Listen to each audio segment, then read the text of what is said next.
In the Right Podcast is a proud member of the Borellis Podcasters Guild.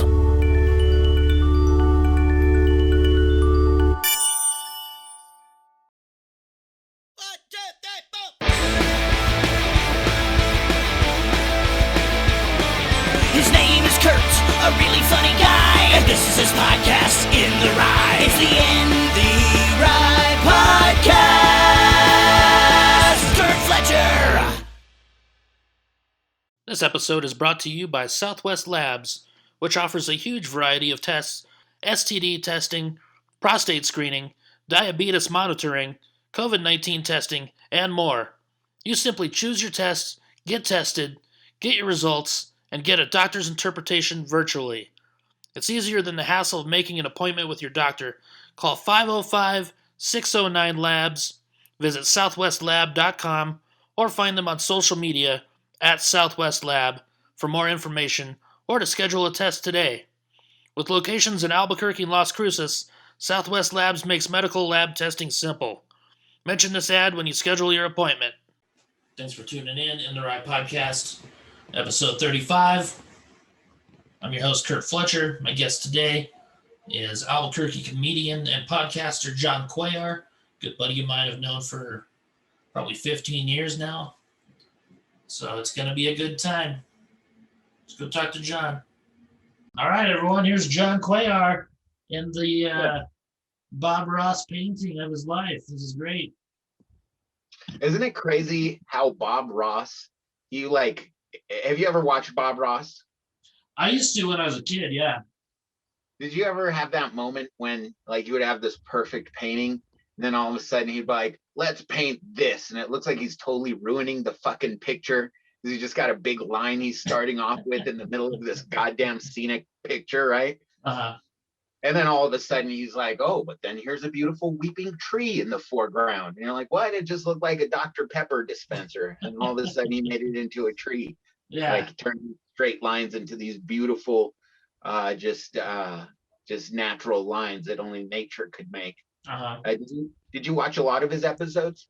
I used to, yeah. We used to, in art class, we always watched him. And I was the best artist in my class until Jeff Petrie moved to town, that son of a bitch.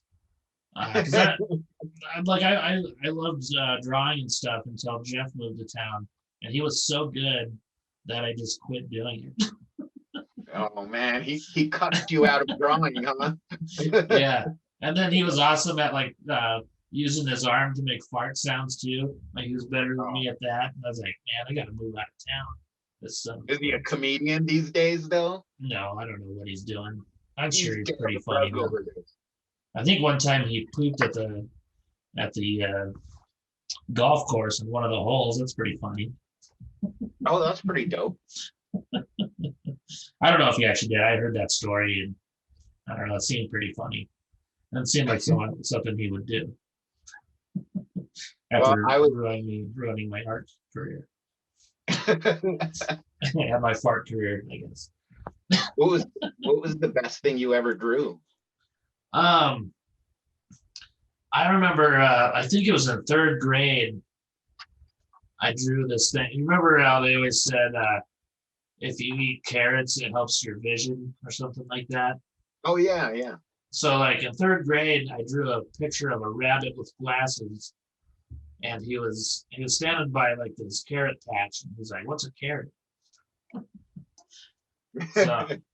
So I was trying to make a joke about how rabbits have really good vision because he eats so many carrots, except for this one. He's never had a carrot in his life, so that's why he's got glasses.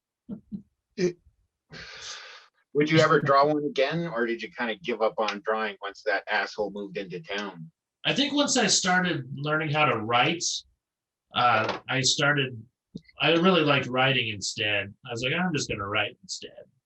So I started writing when I was probably in first or second grade, and I just always loved it, and so I'd always write little stories and stuff, and I'd always try to write my own little episodes of cartoons and shit like that, Do you remember squiggles when they give you a squiggle, a line, and then I'd be like, okay, now you make a story about it. Yeah. Oh yeah. Dope as shit, right? Yeah, squiggle stories. Hell yeah. Yeah, those were the best. Yeah, I was those are just fun, man. I was just watching before you called. I was watching there's this MTV Classic channel, and believe it Oh or yeah, not, they actually play music videos to it's this nothing day. but music videos. Yeah. Yeah, which is fucking amazing. And so I was just watching a rock block, Uh-huh. and they had Dio, Holy Diver. Oh yeah. Have you ever seen that video? I saw it last week Oh, really? on MTV Classic. Yeah. Oh, yeah. He's just walking through a burnt out church with a sword and swinging it around, right? Yeah. And No, then they don't even. I can tell you the exact moment the first time I heard that song. What happened? Where Because was it? I was in Iowa. I grew up in Iowa, and my friend Derek, who's about 6 years older than me, he comes over to my house, and he had a car. I don't remember how old I was. I was probably in middle school, maybe. He was barely out of high school, maybe, or a senior, and he had his own car. And he tells me to get in the car, and he goes, "I'm going to play you the most important song you'll ever hear in your life." And I was like, all right. And he plays it in his Holy Diver. It's like, holy shit, that's awesome. Holy Diver. Oh, there was another big one I was watching as a video on a different video on Classics like last week, and it's the one where I don't know who the video, like the guy in charge of making this video was, the designer or the director, but basically they just have him on top of a roof in England, and he's just singing. And it's not Holy Diver. What's his other big songs from the 80s? I know which one you're talking about. I always forget the name of it though, because I remember I saw that video recently too, and I was thinking, it's like, oh, that's the name of that song. I didn't know that, but I know which one you're talking about. Yeah. And he's just on it. Like, what the fuck? They're like, I don't know, just put him on a fucking roof, man. Yeah. Fucking Dio. And so it just looks like he's just some dude wandering around on a roof singing. Yeah. You know, like, is this guy insane? What's the problem? Yeah, they were showing. They actually showed every hour. They were showing the Humpty Dance video. So they showed that a few times, and it was so funny because they bleeped out Burger King. Oh yeah, I got once. What did you say? I got freaky in a Burger King bathroom. Yeah, they bleeped out Burger King. I thought it was kind of funny. Yeah, what is that? What is up with that? Are they like taking a hard stance ever since the king started fucking raining money on his coworkers? Probably. That guy's creepy. Oh yeah, he's got a big old king face. Yeah. I'd like to see a battle of the burger mascots or something, like a Royal Rumble. Ooh. Like the King and fucking Ronald McDonald. Maybe Mayor McCheese goes Mayor in McCheese. there, his fucking head. Oh yeah, I think Grimace could do some damage. Yeah, what is Grimace? Grimace is a mushroom, right? I have no idea. I've never seen a purple mushroom. Oh, I can show you one. Yes. Out on this podcast? No, it's allowed. That'd be like the third or fourth time. Oh wow. I wanted to only do it if it was groundbreaking. Now Yeah. No, I don't want to turn it into that. Another great old video that came on right after the Holy Diver video was the Run to the Hills video with Iron Maiden. Oh yes. Gem recently. I haven't seen that one recently. No. Well, I think maybe they had some positive intentions, but the images they used of the old-timey Native Americans from like the black and white footage does, now looking back on it, doesn't seem like the most sensitive clips to use when you're talking about a genocide, Run to the Hills. Yeah, it's great. I saw Iron Maiden one time at the Journal Pavilion, I think it was called at the time, and they didn't play Run to the Hills at all. And yeah, I thought they were gonna do it as their encore because they did an encore, and I was like, all right, here we go. But they're gonna play Run to the Hills. We're all gonna run up this hill to our cars. It's gonna be fucking amazing. And they didn't do it. Did they have Bruce Dickinson? Was it the lead singer Bruce Dickinson there with them? Oh yeah. He was awesome, man. He was all over the place. for like, I mean, he was like 50 some at the time, and he was like just running all over. And they had their guitar player was throwing his guitar in the air and catching it, and they had their big monster Eddie was there. It was an awesome show, man. Iron Maiden was badass. Who would win in a fight, Eddie or Vic? What happened to Vic, man? Megadeth was just like, we're just not going to talk about Vic anymore. Vic's gone. And you're like, hey, Mustang, bring back Vic. And it's like, shut your mouth, and has security drag you out. Probably. Mustang's kind of a dick, it seems like. That's what oh, dude, have you seen him recently? Yeah. Oh, yeah. Oh man, I know time's a bitch to everybody, but when you're rock heroes, yeah, you remember Dave Mustaine, the young aggressive guy who would fucking throw a brick through fucking Kirk Hammett's fucking trailer or some shit. Yeah. And now you see him and he's Mr. Christian, and that's cool, but his hair's like barely hanging on. He's like looking pretty rough, and you're like, oh man, my rock hero, how dare you get old? He's got a daughter that sings or something like that. She's pretty good looking lady. Yeah, I wonder if she does any Megadeth covers or anything. That'd be pretty cool. Yeah, man, fucking Megadeth. What's your favorite Megadeth song? Oh man, that's a tough one. What's that? Train of Consequences. Wait, what's that one?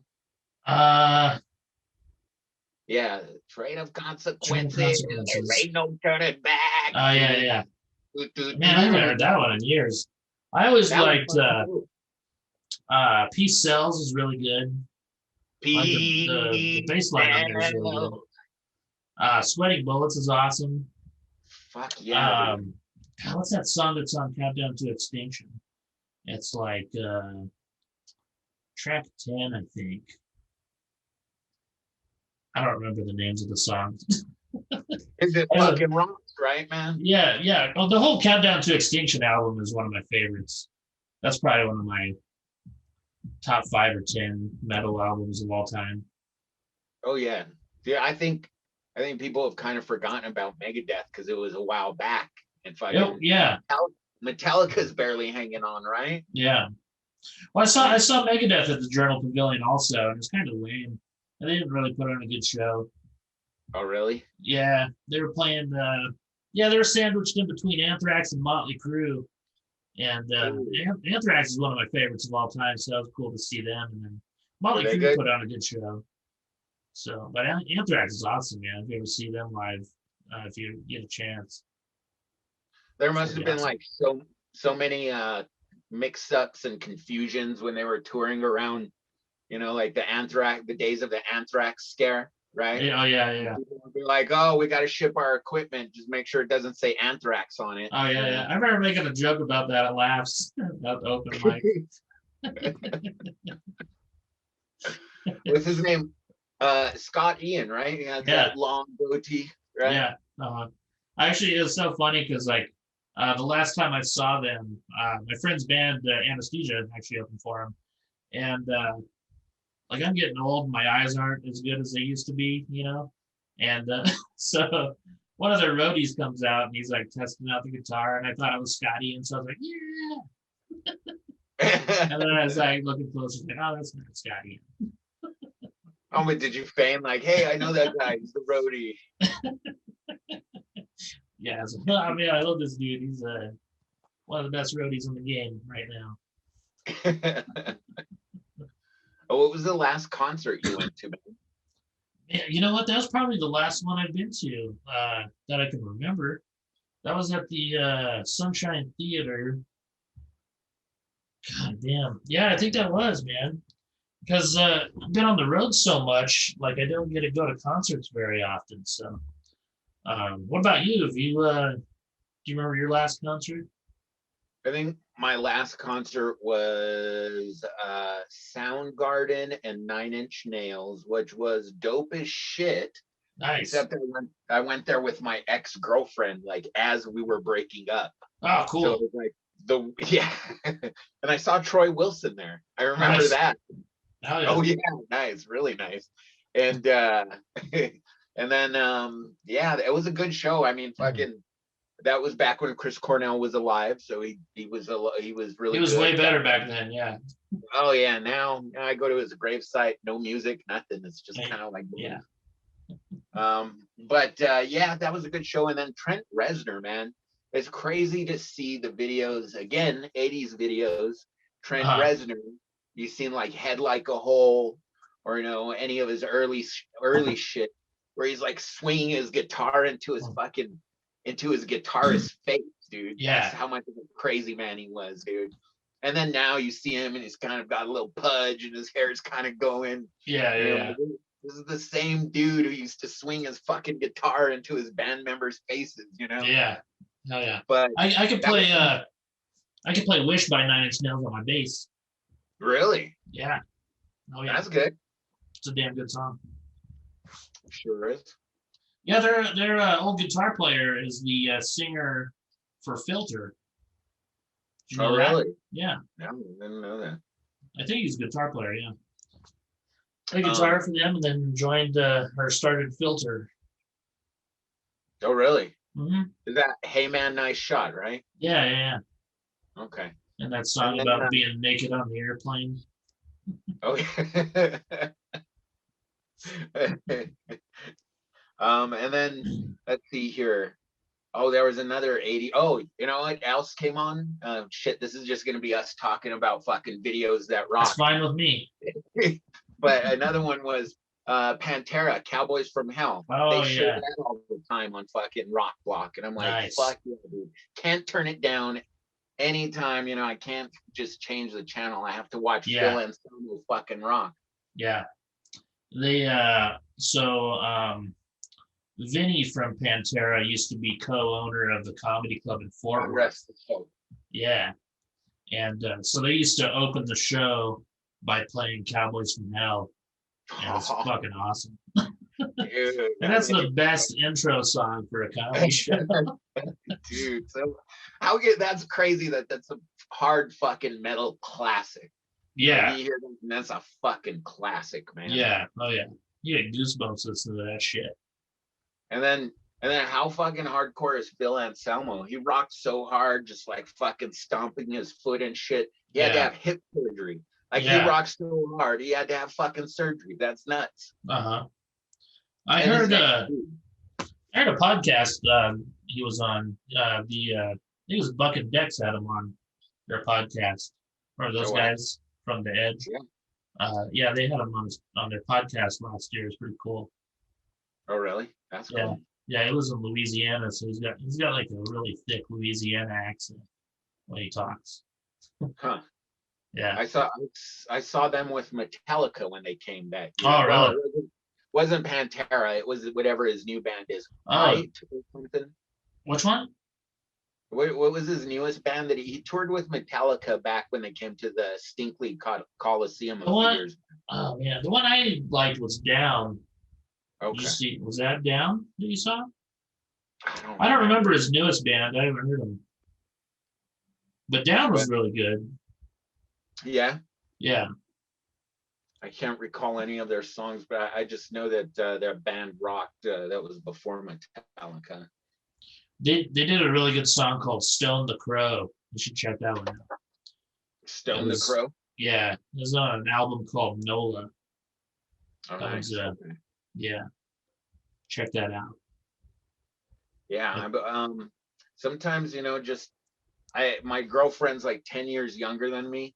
So like we'll watch 80s videos and she'll be like, I've heard this song, but I've never seen the video.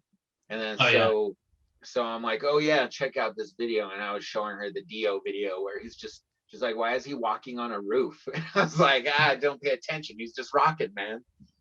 So it's kind of funny when you see him without the context of being really familiar with the rock stars and just the cheesiness of 80s videos.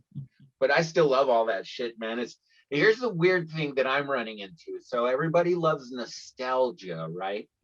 Mm-hmm. I think it's because when you're in your formative years, like when you're 10 to 20, 10 to 30, you're really like, you're forming your opinions. You have these attachments to celebrities and culture and music, things that really kind of hit home with you at a specific time in your life. And then like you go through life, and then 20 years later, you're like, you know what? I haven't heard that ditty in a while. Why don't you play me some Montel Jordan, and we'll get down to that. Or now it'd be like, you know what, Backstreet Boys, I forgot how great they were when you hated Yeah, them. a lot of people. but I think there's something happening now as I get older, where it's you go from nostalgia to all these motherfuckers are dead. So like Yeah. I'm watching like 90s stuff, and I see Soundgarden. I'm like, oh fuck, Chris Cornell's dead. And I see STP comes on, dude. I'm like, fuck. Fucking Scott Weiland's dead. Lane Staley's dead. Kurt Cobain's dead. Yeah. So then I get a sense, this is kind of a weird thing. I guess it's more about aging, is so then I get a sense of maybe the saddest part about getting older is not the way you change, but the way the world changes. You know, things you knew go away, the celebrities you wanted to fuck go through menopause, and you're like, fuck that bitch. And then like the dudes you used to be like, oh, he's young and strong, I wish I could be like that dude. And then they're like, you know, they die of AIDS. You know, Rock Hudson was a favorite of mine. But, you know, so the older you get, like the world changes. And so I can see why there's a lot of older people, not to bum you out, but why there's a lot of older people that are like, I just don't want to live in this world that doesn't have Chris Cornell, you know? It's just changed so much. I'm sure people were broken up when Benny Goodman went down in his fucking plane, right? Oh, probably. Wait, was that Benny Goodman or was that? I don't know that name at all. Anyway, some old guy died. People were bummed. No, you talking about Buddy Holly? He died. No, but that's another one. I bet you people were real broke up about that. Oh, for sure. Like, oh, whatever. Don McLean even wrote a song about it. Oh yeah. and then he died, and then someone wrote a song about that. Well, what about after Don McLean, like all these years later, he went to jail for punching his wife when he was like in his 60s? You're like, dude, you just saved up all that anger till you were in your 60s, or what happened there, man? You're supposed to mellow with age. Yeah, I know. Like Glen Campbell used to live here in Albuquerque, and he used to beat the shit out of his girlfriend all the time. Like this guy I worked with at Pizza Hut years ago, he used to manage the apartments that they lived at. And he said Glen Campbell got arrested all the time for beating the shit out of his girlfriend. Well, she probably had dinner cold more than once. Yeah, Glen Campbell, man, he rocked hard too. He was he a country western guy? Yeah, Rhinestone Cowboy. Like a rhinestone. Hey, that's the song that John Lovitz is playing High School High, right?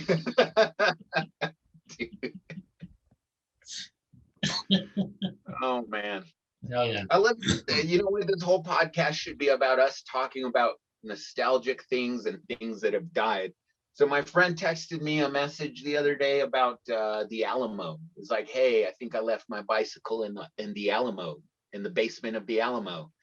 And so it's like a callback to Pee Wee Herman, because, you know, when's the last time you've seen Pee Wee's Big Adventure?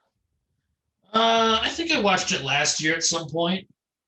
Okay, right. Still funny. Still funny. Hilarious. Absolutely.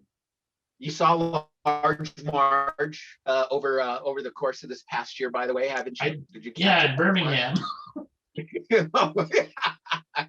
Yeah, it's so funny because I didn't see her from stage, but then when I was sitting out in the audience watching the headliner, I was like, holy shit.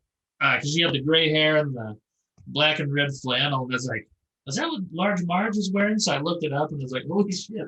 Like the same, like she looked exactly the same as Large Marge from behind. Well, that's another cinema classic, you know, Tim Burton's first films. And then who would have thought that guy would go on to do fucking Batman, right? I know, yeah. And then 40 years later, Michael Keaton's going to be Batman again. Dude, that's cool, man. Yeah. I also just found out the other day that Jack Skellington was in Beetlejuice. Did you know that? Yeah. No. There's a scene where Beetlejuice is coming out when they say his name, and on the top of his head, you can see Jack Skellington. Really? Yeah. So that character, he's like had that vision for a while back. Yeah. Did you ever hear the the story, and I wanted to ask you about Carl LeBove too, because this is kind of tied in. But did you ever hear the story about how Kinison, and I think you read Brother Sam too, how the movie Beetlejuice was written for Sam Kinison. Yeah. And then when they wouldn't make his manager the executive producer, his manager passed on the deal without telling Kinison or his brother, and it wasn't until years later that his brother found out, right? Yep. So if you just think about Sam Kinison in that fucking Beetlejuice part, I think about it every time I watch it. Dude, that would, imagine what that fucking movie. I mean, it's great now. Yeah, but imagine Sam fucking Kinison. That was like the role he would have fucking destroyed at. Dude. So it's crazy the way things like that work out, you know? Yeah, it is, man. Like it's so fun. I just found out the other day that Eric Stoltz was the original Marty McFly. Yeah, I didn't know that. They even filmed for a couple of weeks with him and said he sucked. Have you seen that Reels show, Back to the Future, behind the filming or whatever? I just watched that the other day. That's Yes. That's where I saw it. Dude. It's like a weird alternate universe, right? Yeah. And then what's his name? Crispin Glover wasn't in the sequels because he was an asshole too, I guess. Yeah, he said they asked for like this outlandish sum of money, and they're like, no, we're not gonna do that. But but going back to the footage of Eric Stoltz, they showed some of it, and it looks really weird. And I'm dying to see, because they said that the difference was that he didn't really have a comedic delivery. He had more of a like, my dad's back in time. I gotta go back in time to save my dad. Yeah. And it's just like all heavy and stuff, and doesn't really fit the movie, you know. Yeah, Michael J. Fox was perfect for that. Yeah. So I mean, to see those, I want to see the shots the scenes they have with Eric Stoltz to see how different it is. I think that would be awesome. But have you ever seen any of the clips of? I guess it's kind of like rough drawings of Shrek, but with Chris Farley doing the voice. No. Yeah, you can find that on YouTube. Really? It's weird. And so that project goes, when did he pass? 96? 97, December. So they were working on that stuff. Yeah, so they had to redo everything with Mike Myers. Well, at least Mike Myers still holds up as Wayne. Yeah. Oh, hey, I wanted to ask you, man, because back to the whole Sam Kinison thing. Yeah. He passed, of course, and then he had a friend that he toured with, one of the greatest touring comics ever, from everything I've heard. I've heard some of his stuff, but the guy toured for 40 years, right? Yeah. Carl LeBove, his best friend. Yeah, crazy. So I got to work with him. I'm probably told you this before. I got to work with him. New Year's Eve, like 2009 or 10, something like that. And I'd never met him before. I knew who he was, obviously, but like I hadn't heard anything about him. Like I didn't know if he's an asshole. I just assumed he was an asshole because he's so famous. So it's like, he's probably going to be an asshole, right? Yeah, and he's like a comedy outlaw, you know. And I was like, all right, he's not going to be very cool. And so I get to the show. It's in Dallas. He lives in Fort Worth. I get to the show, and we're doing 2 shows that night for New Year's Eve. And by the time I go on stage, he's still not there. And so I'm kind of thinking like, maybe he's just like an arrogant dick or something. And then I get off stage, and right when I get off stage, Carl like runs over to me and like shakes my hand. And he's like, "Dude, your fucking set was awesome, man." And, like, he's like, "We'll talk after the show." I'm like, all right, cool. And like, just super nice dude. And then he goes up and just annihilates for an hour, like just. Like I was just sitting on the back watching him, like, fuck, I'll never be able to do this. And then so after the show, we get a chat some more. Just the coolest dude you'll ever meet, you know. And then he goes up at the late show and does like a totally different hour and crushes. And I'm just sitting back there like, I just did the exact same set. It did pretty good, but I mean, not, you know, I don't know. He's just on a different level, you know. That's what I hear. I mean, the guy toured for 40 years. There's that that famous story. I guess the human side of it, of course, outside of comedy, is this guy battled cancer for years, and he finally succumbed to testicular cancer. I think it was what was it? I forget now. Prostate cancer. Yeah. So that's like a cancer that takes a long time, man. And it seemed like he was dealing with it for a while. But the one of the crazier stories that I heard him tell in it, or that I saw in an interview actually, was about how Sam Kinison fathered his daughter. Yeah. And he didn't know until she was like 18, right? Uh-huh. So that's like, I think he was suspicious that he wasn't the father. So I think I heard that he didn't pay child support for a long time because he didn't think the kid was his. And then when she turned 18 is when he found out that like Sam was the father.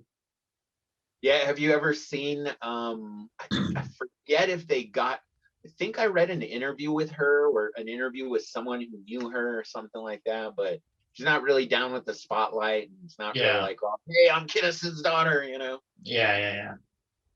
So that's just one crazy. I mean, that kind of ties back into the 1980s crazy rock stuff, and you know, he was around for a lot of crazy partying with Motley Crue and stuff like that. And there's another rock band, like you said, at the height of their game, you know, they'd have all kinds of action, some crazy stories. Yeah, Kinison and Dice Clay, man.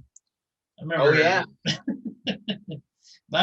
So I heard they used to be really good friends, and then Dice kind of stole his persona, and because Dice used to be a clean comic back in the day. This is what I heard. I don't know if it's true or not, because I heard he used to he'd go to movie theaters, and before all the previews and stuff would start up, he would just go and stand in front of the crowd and tell jokes and stuff. And instead of going to open mics, he would do stuff like that. And then once Kinison started taking off, he kind of started doing the same thing, doing the rock star comedian type of thing. Yeah. And then they just hated each other after that. Yeah, it's crazy when I think I remember so I remember the Arsenio Hall Dice Clay interview where Dice, you know, he stood up and he kind of slid into Dice and he was like, let me tell you something. I remember, you know, I came out here, nobody wanted to give me a job, you know, and I worked really hard, and he kind of was doing that. And, you know, you kind of felt for the guy. You're like, okay, this guy, this is his dream, and now he's succeeding. And I kind of get that, even though he's Dice Clay. And I was only like 10 or 12. And I was like, I get it. He's having like a moment. Is this like Andrew Dice Clay, or is this like the guy who's doing it? And then Sam Kinison, a couple months later, he's talking to Arsenio, and he's like, please see my movie. Please see, making fun of Dice Clay. You know, I thought this heavy moment. But Sam Kinison hated him so much, he just made fun of this very human moment. Yeah. It's kind of funny, you know, because I never knew about comedians, like their beef or anything like that. Yeah. It's kind of something you don't think about until you get into comedy or start studying it or kind of experiencing it. Mm-hmm. Because I think I heard about it like on Howard Stern or something like that. I don't remember who Stern was talking to, but they were kind of telling the story about it. But you've heard the story about Carl LaBove at Sam's funeral, right? No, what is it? So actually, I went to Sam Kinison's grave several times because I used to live in Tulsa, and he's buried just a few blocks away from the comedy club there. So I went with my friend Dante one time, and Dante was good friends with Sam and Carl. And so Dante was actually at Sam's funeral. So when we were at the grave, this was my first time ever visiting the grave. And so Dante was telling us the story about Carl. Carl was up there and he could barely talk, he was just, crying so hard and just really struggling to get through. And finally someone came up there and kind of took him off,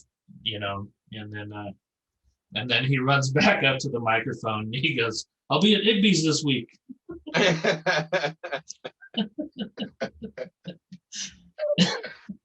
I think think that's the greatest part about comedy is you always have to laugh instead of crying, or Yeah. cry and laugh, For sure. Yeah. I was actually I was with my good friend Tim. I tour with Tim Gaither all the time, and one of his good friends died.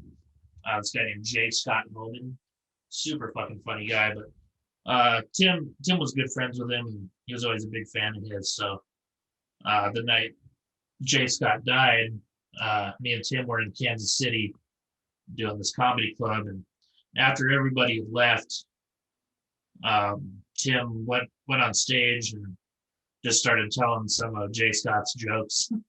And it was just to me and the club owner, and it's fucking cool. It was cool to see, because I never got to see J. Scott perform live.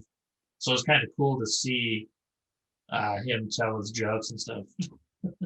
So it was a cool little tribute, I think it was Bill Burr or somebody was talking about how that's the thing about that's the crazy thing about art, the art of comedy.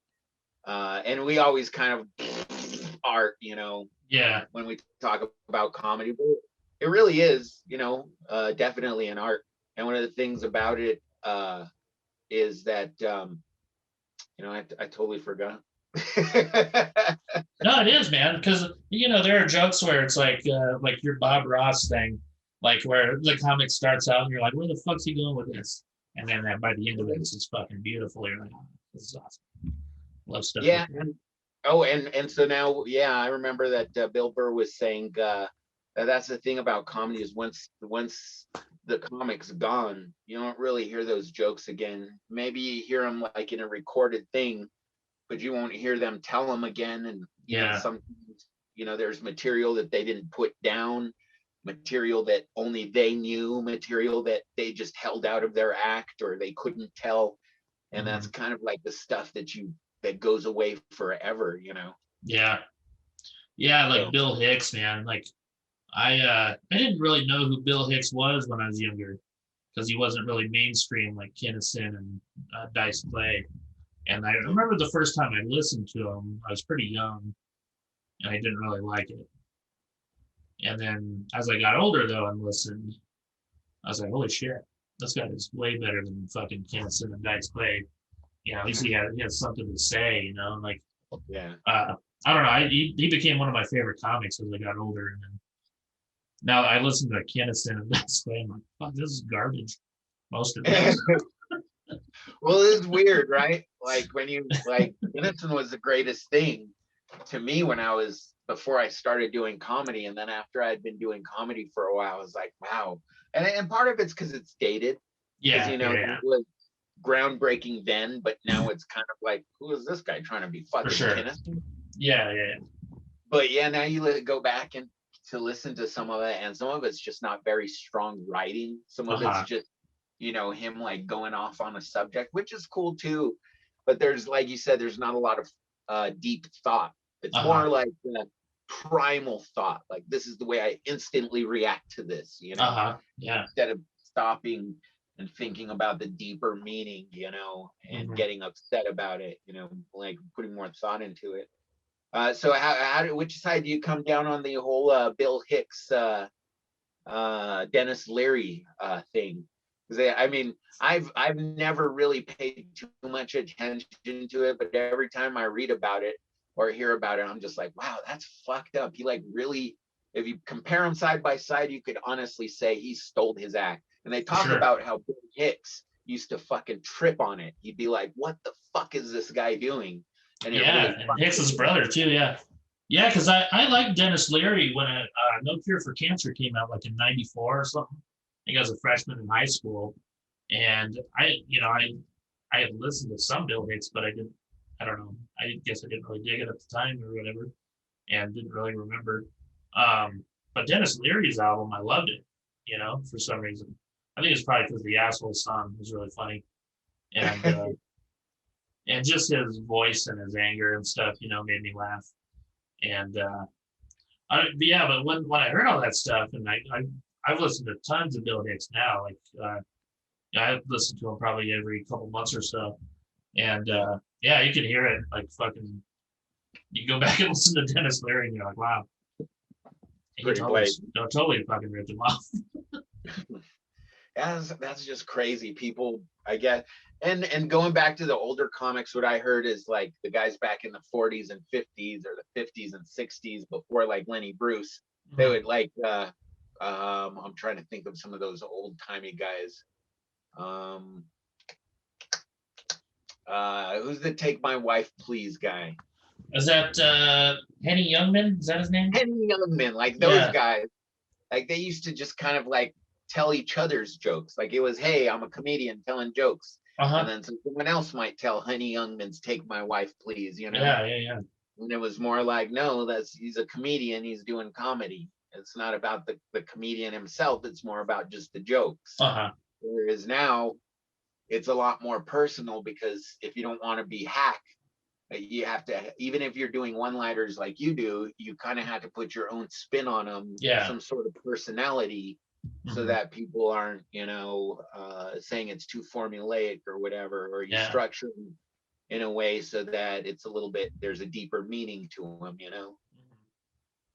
So it's funny how much it's changed from Henny Youngman to Kinison to now Louis C.K. and even like Kelsey Cook and you know, some Jim Norton, all these other people that are coming up now. Yeah. Who were some of your favorites growing up? Oh, of course, Keniston, Eddie Murphy. Richard Jeni. He was one of my favorites of all time. Yeah, I just watched The Mask the other day. I was like, motherfucker. He's awesome in that, right? He had what was that HBO special that I loved? I don't remember the names of his specials for some reason, but he had one that was just amazing. What's that? Platypus Man, I think, was one of them. Okay. And he also had a TV show called Platypus Man. Oh, really? Where he was like this cooking show guy, but he was Richard Jeni. So that was kind of Richard Jeni, only a chef. It was a pretty good show. I don't remember that at all. And then years later, back in about 2012 or so, this is long after he killed himself, because I think he killed himself in like 2003, right?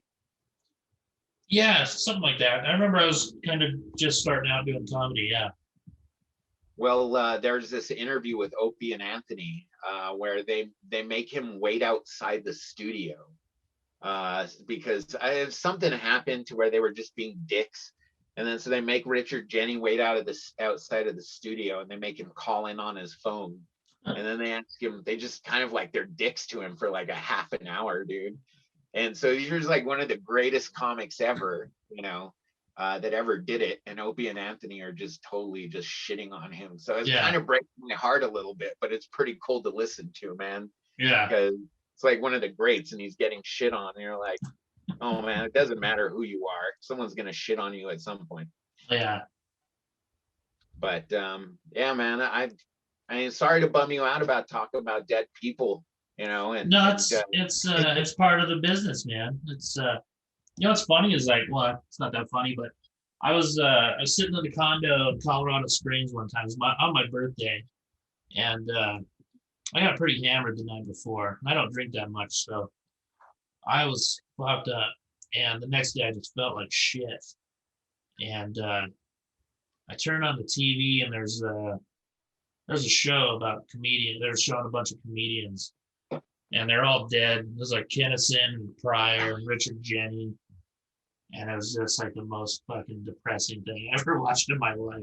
Like just sitting there in this condo, like feeling like shit. And I watched this. I'm like, fuck, this sucks. Oh, man. It was a rough day. Hey, but living the dream. I mean, hey, sometimes I'm sitting at my cubicle and I'm like, man, it'd be great to be out on the road. So you kind of have that trade-off, you know? Yeah. I sometimes take it for granted, you know. It's like I'm in a spot where a lot of comics want to be, you know. So you gotta go out there and kick ass, you know. That's right, man. Yeah, I mean, I'm glad that things are opening back up. I noticed you've been getting back on the road and stuff, and so it's exciting, man. I'm probably gonna hit some open mics next week and start getting ready for my tour. I leave at the end of May for like about a month or so. Oh, nice. Yeah, pretty excited about that. Very cool, man. Yeah. How You many doing minutes any, have what's we that? done so far? How many minutes have we done so far? 43. Oh, that's good. Let's keep going. You want to? I don't have I don't have anything. Oh, yes, actually, I do have something booked on May the 20th. Okay. I will be at the music festival in Aztec. Sweet. Kyle Merrill has invited me to go out to do some comedy there. I'm pretty sure he has a bunch of other great comics booked, so that's going to be cool. I'm looking forward to that. And then beyond that, we're just doing our podcast every week. It's been really great to be able to keep doing podcasts. I'm sure That's one awesome. of the things you've realized is that even though sometimes you can't see your friends, even just doing a podcast with them is pretty fucking cool. Yeah, that's why I started the podcast. Yeah. Because like in July, I was just like, fucking, when am I going to see my comic friends again and shoot the shit with them, So like, I'm going to buy some shit so I can start a podcast and just, because I didn't know when I was going to be back on the road again or anything. So it helped with my sanity for sure. Yeah, So it's really cool. We had Greg and we had Royal and I forget, there was another time where you had like a few people on at a time, and it's really cool just to hang. I mean, the hang with comics, right? Isn't that one of the greatest parts of comedy? Oh, for sure. I was even thinking about earlier, like, because you started coming to Laughs like mid 2000s probably. Yeah, I think that was about 2005, 2006. Yeah. And I remember, it's funny being so green because I remember I barely knew you, dude, like barely, like maybe a month or two. And I wasn't, I was very open mic, like the third or fourth month of comedy. And I remember asking you, hey, bud, can you get me on a show? And I think you're like very, like, you're a lot more experienced than me, but you were very cool about it. And you're like, oh, you should try and put on your own show, man. And that's really the best advice you can give someone who's starting out in comedy, is to try and put on their own show where you can find a nice spot for yourself. Yeah. Because when you start out, if you're looking for spots to build your own experience, it's going to be rough. And so if you start out doing some of that producing stuff as you're beginning, it gives you a lot more experience in other areas of comedy. But I mean, there weren't really a lot of shows back then either in town. No, It's crazy. It was Laughs. Yeah, it was it. I mean, once in a while we had an open mic at that little place in the mall, the Coronado Mall, like Chelsea Street pub. Yeah. And then we had some open mics at that bar on San Mateo, like Billy's or something like that. Yeah. But other than that, like, we hardly had anything. So it's like the once a month thing at Laughs, really. Yeah, there just wasn't a whole lot of room for it, right? Yeah. Which is weird.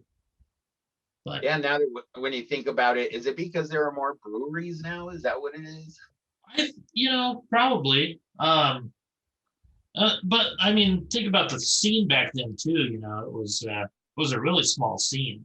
Like right now, there's probably at least 50 comics in town. Why is that? Why did it go from 10 to 50? I have no idea. I mean, I want to say that's probably happened nationwide, right? I would think. But why is that? Because comedy is so accessible now, where anyone can do it. Anyone, you see a fucking shitty comic on YouTube, and you're like, I could do that. Maybe that's it. I don't know. Do people have more balls? Have they been conditioned now? No, people are pussies now. No, okay. Well, I'm thinking people are now like before. It was such a fucking taboo thing to do public speaking, almost. Yeah. It was more like you had to be a special person to do that, which is kind of true. Like, it's not a natural thing to want to get up in front of people and have them all direct your attention. their attention to you. And in a way, it's a fine line between, having them direct their attention to you for your joy versus for their joy. You know what I'm saying? Yeah. So it's like, this weird thing, right? Yeah, So, like more people are using it as a therapy. that I think that's what it is. That Yeah. And then people are just used to making YouTube videos and all this other shit being on camera. I mean, now everybody's life is on camera almost from the moment they leave the hospital delivery room to the time they die, right? Yeah. And it sucks because it's like a fucking necessary thing to do in our business. If you want to be a headliner, you got to have followers. So you got to make these fucking goofy ass videos all the time and like put out all this content and get all the, prove to these comedy clubs that you can fill the seats, like, look at this, I got, 300,000 followers and all that. I don't know. It's weird. Yeah. I mean, if you're a YouTuber, you can show someone you have like millions of subscribers, you'll probably get like a date, right? You'll probably get a few dates. For sure. Just the way it is. Yeah. It's weird. It's a lot different than Sam Kinnison's day. Oh yeah. There's that great story that Joey Diaz told about how everybody wanted tapes back in the day. It was all about tapes. You had to have like the big VHS tape. I sent tapes out, dude. I did, man. Like 2004, 2005, I was sending tapes out. That sucked. Well, and didn't you used to watch them with Russ too? Yeah, I did. It was so funny because Russ was so good at evaluating the comic just based on the first 30 seconds.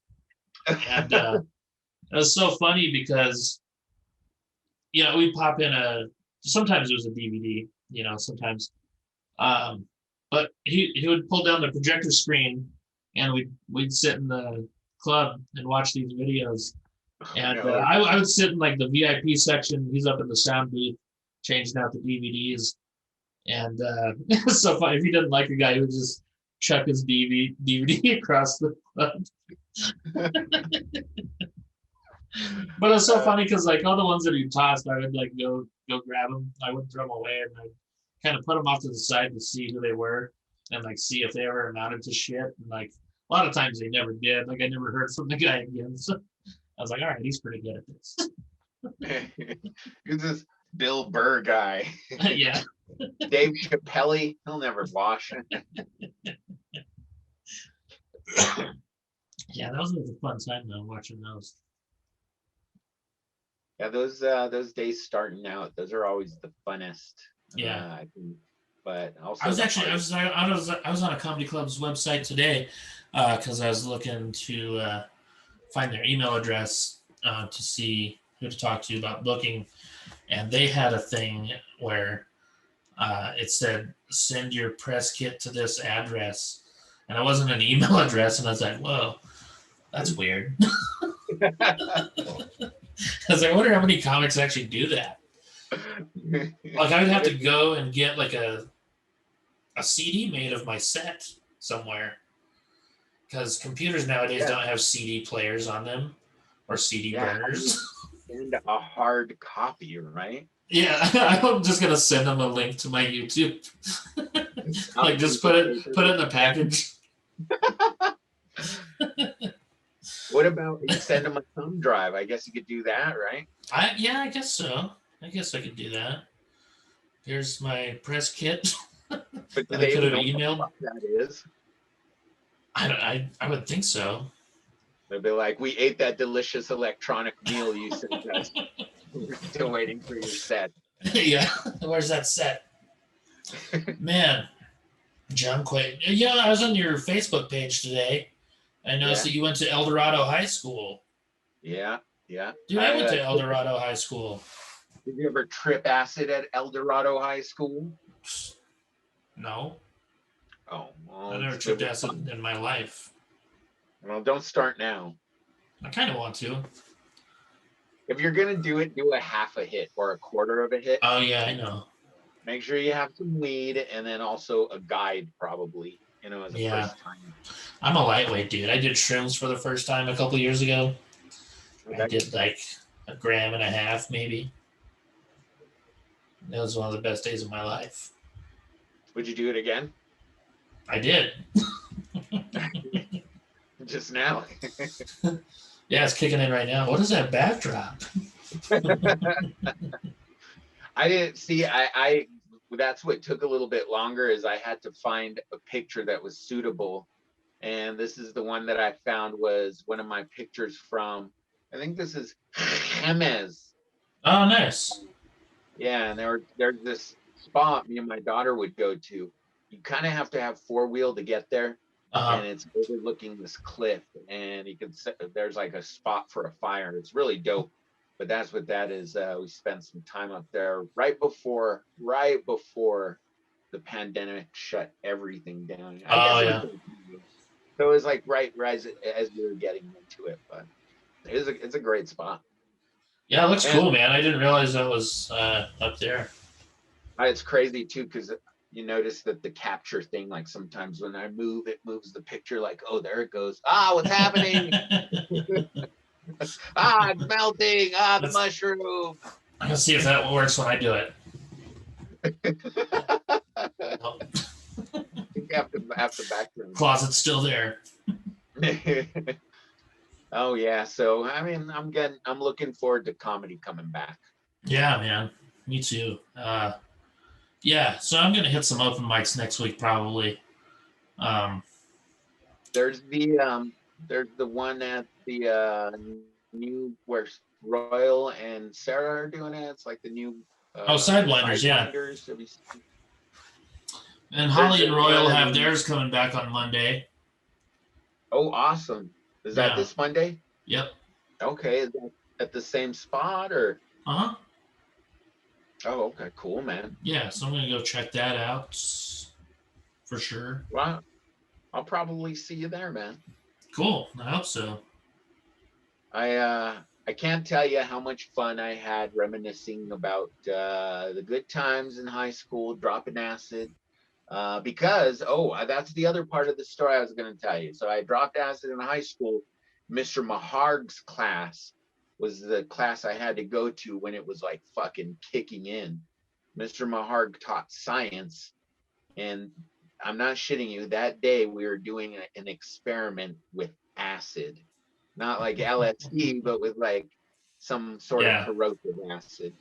And so he was telling us about the acid, and don't get this acid on you, because this acid, and it just he kept saying acid like over and over and over, but he probably just said it like twice. And he kept saying acid. And after class was over, dude, I was like, I gotta go home, man. So I had to walk home to my buddy's house. Just, I was done tripping on my acid. Funny. Did you go to El Dorado to graduate till graduation? I actually moved there halfway through my senior year, so I only went for one semester. So I graduated in 98. Oh, wow. 98, huh? Yeah. Well, class of 96 here, buddy. Nice. Hell yeah. You actually, you went to school with my buddy who runs Laughs in Tucson now. What's his name? Casey Bynum. Oh, okay. Cool. Yeah. He was...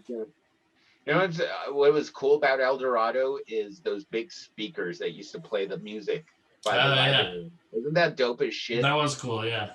Dude, it was such a weird thing when I moved here, because like I grew up in a really small ass town. Like the town I lived in had 500 more people than El Dorado had. Really? So El Dorado is almost the same size as my town, you know? So like my junior year, I actually went to a bigger school in Iowa. But I got to school at El Dorado, like everything was like just spread out and everything, like different buildings and shit. I was like, whoa, this is gonna be weird. It's it's different from like West Mesa. Like West Mesa was a lot different too when I went there. no Yeah. speakers, no windows. They had a lot more patrols. I noticed. Oh yeah. Patrols going on. And then when I got to El Dorado, it was like music and no cops on, waiting around between classes, unless it was in the parking lot. Yeah. It was a pretty different world, but it was cool. I found Yeah. places to get stoned. Oh yeah. I used to since I was 18, I turned 18 in March. So like the last 2 months I was going to school there, I was 18, so I'd buy cigarettes for a bunch of kids at that Allsup's over there. Oh, yeah. And I would just keep their change. So I'd make like $5 or $6 a day doing that. And then I'd always go to that bookstore and I would steal books from the bookstore and sell them back to them.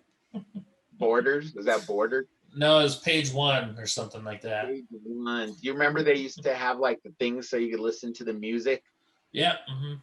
That was pretty dope. Like back in the 90s, you're like, whoa, I could listen to this music for free. Yeah. You want to buy that? No, I just heard it. You got your tape recorder there. No, I'm just listening to it, bro. No bootlegging. I'm just listening. With like tape recorder between your ears. Oh yeah. Did you remember that restaurant that was over by there called Yesterdays? Yeah. Yeah, that place was badass. Are you talking about Wantabo and Montgomery? Something like that. It was around El Dorado area, kind of. Yeah, and they had like a classic cars, right? Yeah, he had that little car museum. I wonder if that seems like that would be part of the inspiration for Jackrabbit Slims, right? Yeah. Mm-hmm. Yeah. And that was a cool place, man. I was sad when they closed down. Yeah, I guess it was. Now that guy owns Garcia's too, right? Dave. I think Garduño's. Isn't it Garduño's? That's what it is, Garduño. Yeah. So I don't know why you closed that one down and kept Garduño's open, son of a bitch. It's whatever. I dare you. Yeah. Shit, we already hit an hour. I should have you on again so we can talk more. This is cool. Where can people find you on social media? You can find me on social media at Albuquerque Metro Court, searchyourcase.com. You can find John Cuellar there. Look for the mugshot where I'm like this. You could also see me. This Saturday, I'll be featuring, actually, I like to give Kevin Kennedy some shit, and I know you do too, but I'm featuring for his show with Karen Carson. Have you seen Karen Carson? No. She's awesome. I know who she is, yeah. I've never met her, though. She's awesome. I refuse to do Kevin's shows. I had to block him recently. Oh, yeah. I didn't have to. I just didn't want to deal with him. Yeah, there's always something involved in doing that. You have to have a certain level of tolerance for a type of behavior that's maybe not conducive to being a positive person. But since it's the only game in town right now, that's where I'm at, man. Yeah, I hear you, man. I hear you. It's a small market. You gotta do what you gotta do. What's that? I mean, you did a show with Troy Wilson, for Christ's sake. What the fuck are you talking about, dude? I had him on my podcast, dude. I had him on my podcast. That was the first time I ever got those. I usually get likes on my podcast. The thumbs up. I got like 2 thumbs downs on that one. And then the next week I had Danger on. I got thumbs down on that. So, yeah. So let's see if you can keep the streak alive, Cuellar. Oh yeah, I'm sure Troy is giving this thumbs down right now. But I know, you know what? I actually, I think I told you, I saw Steve Costa, who I was not on good terms with, a while back. But it's COVID, it's post-COVID, and I'm giving mostly everyone, a fresh slate. Yeah. And Steve Costa, we I guess you could say we kind of buried the hatchet. Nice. Is that an Insane Clown Posse reference? Oh yeah, we had some Faygo. Shared some Faygo, intertwined our arms and took a drink. So that was good. But for the most part, I'm just happy to be doing comedy, and I'm glad, even if I don't like people, I'm glad to see them doing comedy because I know how important it is to so many of us. Mhm. And it hurt me to see my friends not be able to do comedy. So I'm glad to be out there. Yeah, And of that's course, rough. you can find me doing Potential Problems podcast every Saturday. Just look up Yes. Potential Problems podcast. Especially search out the ones with Curt Fletcher because those ones are really funny. I always love to have you on. Hopefully, you can come into the studio again once we're doing in studio this next Yeah, that'd be great, man. That'd be fun. Well, I appreciate you having me on, dude. For sure, man. It's really just shooting the shit and talking about shit we like. That's what a podcast is. It's pretty much a recorded phone call that you share with everybody. Yeah, man. Without the I love it. masturbating. Well, you haven't watched all my episodes. Are you sad that you only masturbated a few times on Zoom meetings? I mean, it seems like something everybody was doing. I feel I missed out on the fad. You know, yeah, I was really getting into it, and then I stopped getting bookings on Zooms.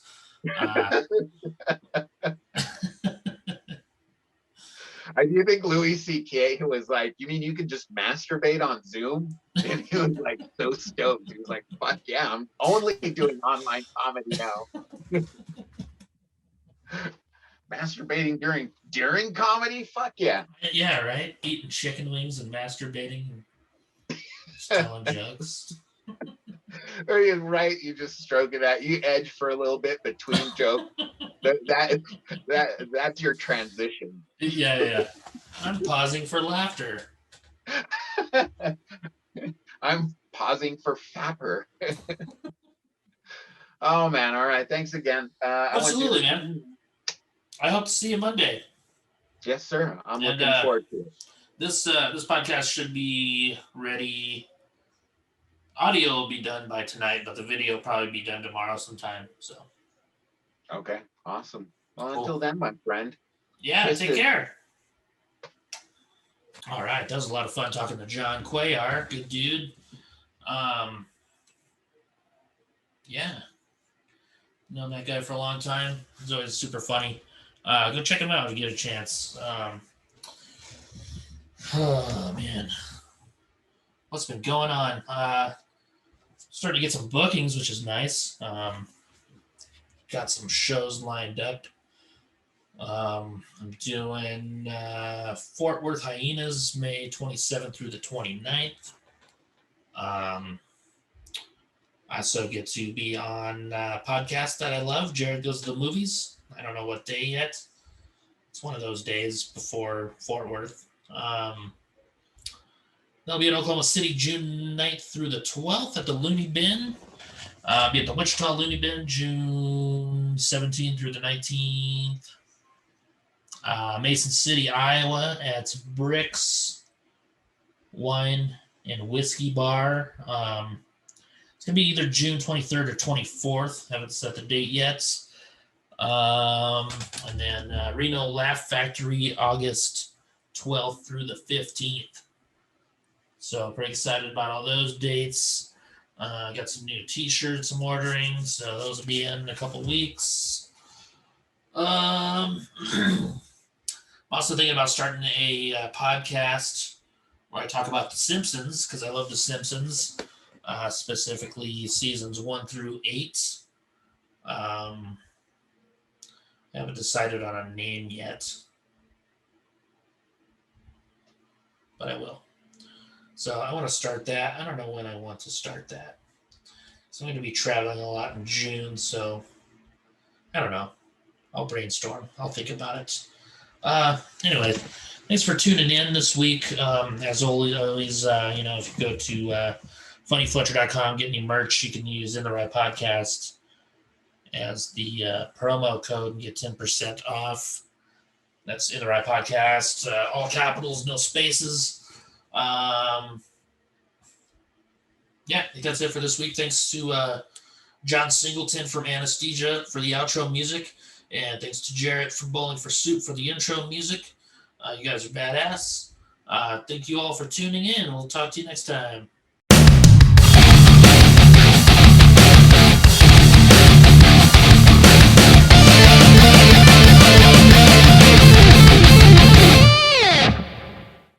Meet Brian, just another guy from the Northeast Heights of Albuquerque. Meet Gio, just a regular girl from Moriarty. Together, Brian and Gio Made a podcast. Gio, what's news with you? I've been making a lot of promotional spots. Oh, cool. Yeah, there's confetti and balloons falling from the ceiling. What kind of podcast is it? It's a great one. Listen to Brian and Gio Made a Podcast. Every now and then. On your favorite podcatcher. Is that what they're called? They're called podcatchers now, I guess.